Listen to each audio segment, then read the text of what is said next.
El sistema solar son los planetas, como se ha dicho en la introducción, pero es lo que se llama una bola que está todo dominado por el Sol y que es la heliosfera. La heliosfera tiene un tamaño de 200 unidades astronómicas. Una unidad astronómica es la distancia entre la Tierra y el Sol. Pues el Sol domina 200 veces ese tamaño. Y lo que hay fuera de esa heliosfera es la galaxia.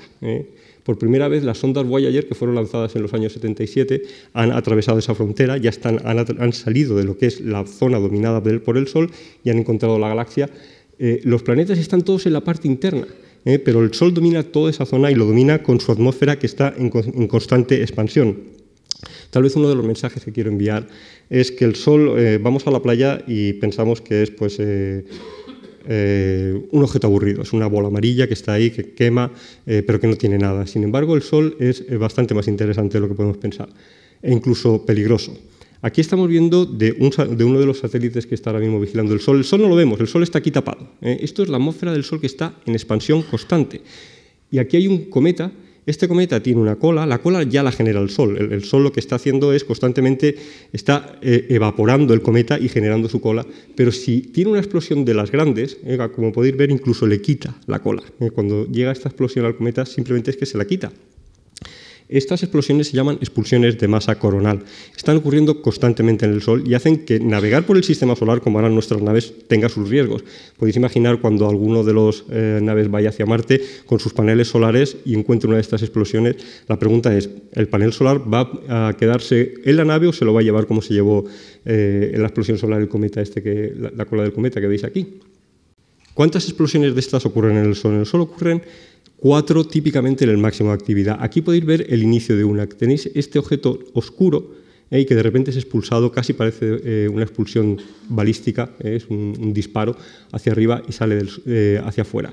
Estáis viendo la misma explosión, pero en diferentes formas de verlo. Aquí el Sol está tapado, de vez en cuando para ver la atmósfera tenue del Sol y cómo se expande, hay que tapar la parte brillante del Sol. La parte brillante es esto de aquí externo. Pues esta cosa negra, cuando sale hacia afuera, crea esta bombilla de masa y es esta parte de aquí la que es un choque, la que podría interaccionar con nuestras naves y causar problemas. Y el Sol está constantemente haciendo este tipo de cosas. Aquí podéis ver un mes de vida solar. Esto es un mes de vida solar. Estamos viendo el plano, lo que llamamos los astrónomos la eclíptica. La eclíptica es donde prácticamente todos los objetos del sistema solar están orbitando. De hecho, aquí está el Sol y esto es Venus, Júpiter, Saturno, Mercurio, están todos en ese plano. Y tenemos un satélite, SOHO, de la Agencia Espacial Europea y de NASA, que está mirando el Sol y veis que estas explosiones están ocurriendo constantemente. Como he dicho antes, son 4 veces al día en el máximo, hay una explosión en el mínimo. El Sol tiene un ciclo de actividad que luego explicaré. Aquí están ocurriendo hasta 4 de esas explosiones. Y de esas explosiones, aquí algunas se ven muy fuertes y se ven en el plano que estamos mirando. Es decir, esto es el Sol, estamos mirando aquí y la explosión sale perpendicular. Esas son muy bonitas aquí. Pero hay unas explosiones que son más peligrosas, son las explosiones que rodean a todo este círculo que veis aquí, porque esas explosiones lo que está indicando es que vienen hacia ti, vienen a la Tierra.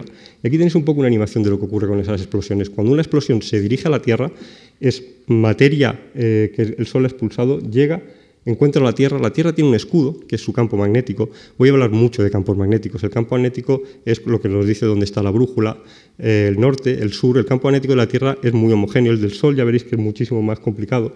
Estas explosiones cuando llegan a la Tierra interaccionan con el campo magnético la dirige a los polos y crea las famosas auroras boreales.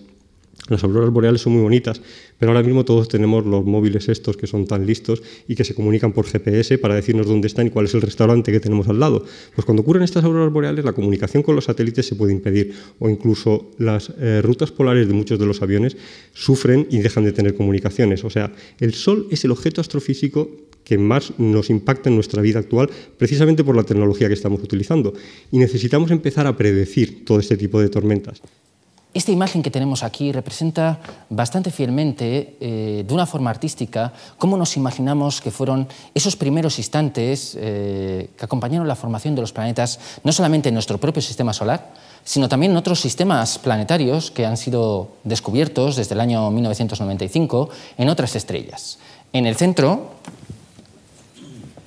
podemos observar una estrella joven en formación rodeada de un disco de gas y de polvo, y en este disco de material, orbitando esta estrella que todavía no está completamente formada, podemos ver pequeños planetas formándose, cuerpos de mucho menor tamaño, algunos de ellos derivando hacia el interior de este sistema protoplanetario, y también planetas gigantes, análogos a los planetas gigantes que tenemos en nuestro propio sistema solar, ya casi completamente formados, rodeados de estructuras muy parecidas a las que podemos observar aquí. Cuando observamos un planeta como este con sus anillos, estos anillos están reproduciendo algunos de los fenómenos físicos que se generaron en este disco protoplanetario en el cual se forman los planetas, tanto en nuestro sistema solar como en otros sistemas planetarios. Y si queremos entender cómo se formó el sistema solar, la pregunta que debemos hacernos es cómo es posible, a la hora de formar una estrella, formar simultáneamente objetos tan increíblemente distintos como la Tierra, un lugar agradable para la vida, cuerpos inhóspitos para la vida como Mercurio y planetas radicalmente distintos como estos planetas gigantes. Bueno, pues si nos remontamos en el tiempo al pasado, a esa época en la cual la estrella se estaba formando y observamos esas etapas primigenias, veríamos que una estrella cuando se forma, naturalmente está irradiando energía al exterior, de manera que cerca de la estrella el material está muy caliente y es muy difícil que el material pueda estar en una fase sólida, a no ser que sean materiales que sean capaces de soportar esas altas temperaturas. Mientras que si estamos muy lejos, los materiales que no son capaces de soportar estas altas temperaturas pueden estar en forma sólida. Por ejemplo, podemos tener hielos en estado sólido, lejos del sistema de la estrella, en las regiones exteriores del sistema solar, pero estos hielos se evaporan cuando nos encontramos en las regiones interiores del sistema solar. Y una de las características de la materia que forma el universo es que los materiales pesados, como el silicio, como los materiales que forman las rocas, condensan a temperaturas que son altas y podemos condensar ese material sólido en esta región interior del sistema solar, pero el material más abundante, los hielos, por ejemplo el agua o el monóxido de carbono, solamente condensan a temperaturas muy bajas. Y hay mucho más material helado en las regiones exteriores del sistema solar que material sólido formado por silicatos, rocas, metales en la región interior. De manera que en las regiones exteriores del sistema solar había muchísimo más material disponible para formar planetas comparado con el material mucho más exiguo, mucho más difícil de condensar en cuerpos sólidos en las regiones interiores del sistema solar. Esto va a explicar la dicotomía que hay entre esos planetas interiores y esos planetas exteriores. Si hiciéramos una perspectiva histórica, la primera persona que se preguntó desde un punto de vista científico cómo se forman los planetas fue el filósofo francés René Descartes, allá en 1644, que se preguntó cómo se forman las mismas estrellas. La tercera conferencia sobre el sistema solar y en particular sobre los planetas gigantes y sobre los planetas extrasolares, que nos va a llevar posteriormente a hablar justamente de la búsqueda de vida en el universo. La galaxia es algo muy plano, aquí podemos ver en esta imagen que es prácticamente un disco y nosotros estamos ubicados aproximadamente a una distancia de unos 30.000 años luz del centro de la galaxia, de manera que la luz, que es lo que más rápido viaja en el universo, como todos ustedes sabrán, viaja a la friolera de 300.000 kilómetros por segundo, de aquí a la Luna en un segundo, de aquí al Sol 8 minutos, de aquí al centro de la galaxia 30.000 años. Por empezar a tener alguna idea de las distancias, recordaré que Mercurio, el planeta más cercano al Sol, se encuentra a 58 millones de kilómetros. Y fíjense que aquí ya estamos utilizando el kilómetro, nuestra escala de medida habitual. Ya dejamos el año luz porque digamos que en nuestro entorno del sistema solar, donde nos podemos mover, pues esta distancia, esta escala es la apropiada. Bueno, la Tierra se encuentra a 150 millones de kilómetros del Sol y ya si nos alejamos a las partes más exteriores donde se encuentran los planetas enanos, digamos que una buena cifra serían los 6.000 millones de kilómetros. Con nuestras naves espaciales, y de esto ya hablará el próximo día el profesor Guerrero, hemos recorrido prácticamente todo el sistema solar, si bien no hemos llegado a esta zona de aquí, aunque hay una nave de la Agencia Espacial Norteamericana NASA, que se dirige hacia Plutón, la nave Nuevos Horizontes, que llegará dentro de unos pocos años allí. Pero todo esto para nosotros ya al menos ha sido visitado con nuestros robots y, como saben, con el hombre pisando la Luna. Vamos a pasar ya a los planetas gigantes. La diferencia esencial con estos planetas pues es simplemente que son fluidos, que son esferas de gas. Ningún astronauta, Ninguna nave espacial se puede posar en ellos. Aquí los vemos en comparación con la Tierra para que nos hagamos una idea de sus tamaños. Pero estos planetas, para los científicos, para nosotros en particular, que los estudiamos profusamente, encierran muchos misterios. Y algunos de ellos, probablemente, nos van a permitir conocer mejor algo que tanto nos preocupa, como puede ser pues, el clima, la evolución del clima en la Tierra, como puede ser la meteorología, que es extremadamente rica y compleja en estos mundos, como voy a contar. Bueno, para tener una idea de tamaños, recordamos la Tierra, el radio son unos 6.378 kilómetros, Júpiter es 10 veces más grande, 71.000 kilómetros de radio, Saturno es un poquitín más pequeño, 60.000 kilómetros, y ahí vemos los dos muy semejantes, Urano y Neptuno, con 25.000 kilómetros de tamaño. ¿Cómo son estos planetas por dentro? Nos interesa mucho saber cómo son estos planetas por dentro, porque nos pueden explicar cómo se forman los grandes planetas en los sistemas planetarios de lo que probablemente se habló el otro día. En realidad, lo que estamos viendo aquí es un modelo. Nadie puede penetrar en estos mundos, por lo que voy a decir ahora. Pero estudiando su campo gravitatorio con las naves espaciales, es decir, siguiendo la trayectoria que llevan las naves espaciales, podemos conocer aproximadamente cómo es el interior. Una vez más nuestra galaxia, una vez más dónde estamos, y les tengo que decir que lo único que hemos podido explorar de una manera un poco sistemática en los últimos 15 años, desde que se descubriese el primer planeta extrasolar, que por cierto, cuando se descubrió, por lo que voy a contar a continuación, conmocionó completamente a la comunidad científica involucrada en estos temas, pues hemos explorado solamente este pequeño entorno, no mucho más de esta distancia. Luego todavía todo esto, recuerdo una vez más, 100.000 aproximadamente, 100.000 millones de soles en nuestra galaxia. ¿De acuerdo? Bueno, pues hasta la fecha hemos descubierto unos 700 planetas extrasolares, es decir, tenemos ya evidencia desde el año 1996 que hay planetas, estrellas que tienen planetas. Bueno, y todo esto constituye lo que yo llamo, he abusado un poco del lenguaje y copiando un poco a los biólogos, ellos hablan de biodiversidad, pues yo hablo de planetodiversidad. La conferencia va a tener 6 puntos. En primer lugar, hablaremos de qué es lo que queremos explorar, dónde están esos cuerpos, cómo son de grandes, etc. En segundo lugar, qué es lo que nos incita, qué es lo que nos mueve a explorar el sistema solar. Luego, cómo fue la historia de esta exploración.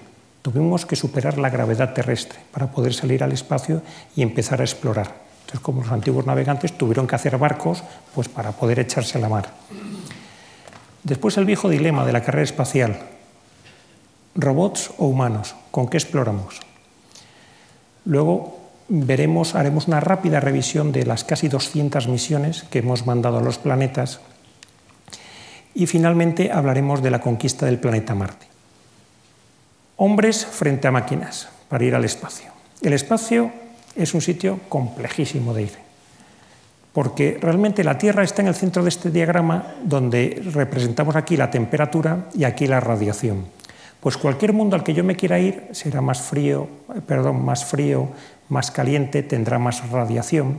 Aparte de ir al espacio, pues hay una serie de problemas asociados con la gravedad, la ingravidez, el vacío, pues una serie de cosas, ¿no? La Tierra es realmente el sitio adecuado para vivir, por eso estamos aquí.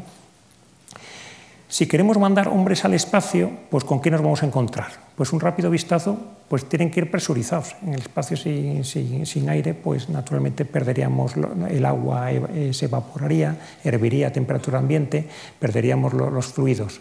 Térmicamente tenemos que estar acondicionados también. Estar encima de un lanzador de esa naturaleza y tener la aceleración para salir al espacio, pues no todo ser humano lo aguanta, tiene unos entrenamientos muy duros, sobre todo cuando empecemos a lanzar hacia el espacio se habla de lanzar con cañones, pequeños satélites con 20.000 Gs, 20.000 veces la aceleración de la gravedad. Tenemos también el problema de que hay que respirar y comer. Luego, la ingravidez. Los astronautas que vienen del espacio, los rusos se les ve que les sientan en una silla y se los llevan en mecedoras. Es que bajan muy débiles porque se descalcifican. Por eso están todo el día haciendo bicicleta ahí arriba. El problema de las tripulaciones, la psicología, hay que estar entrenado. Una máquina no da ese tipo de problemas.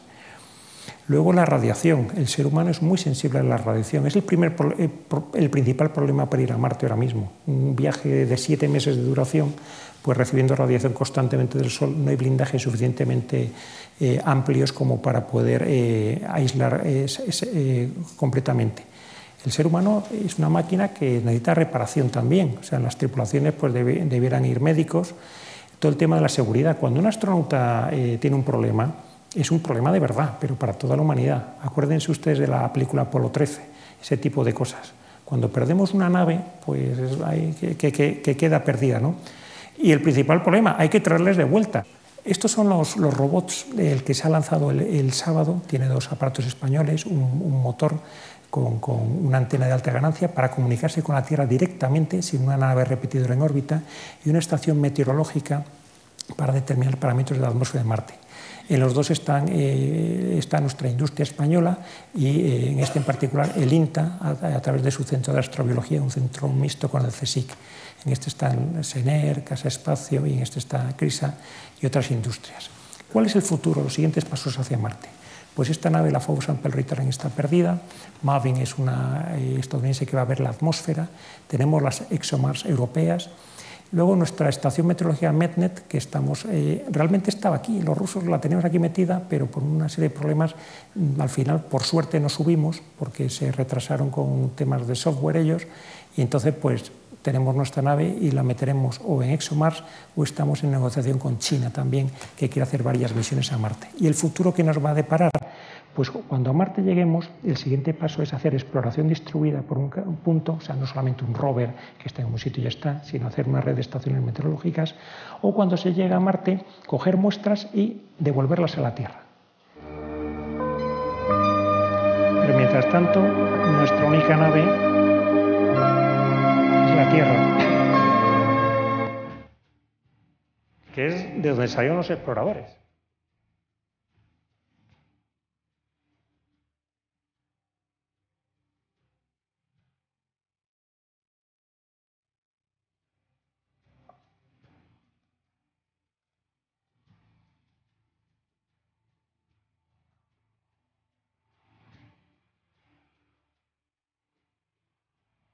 Y muchas gracias.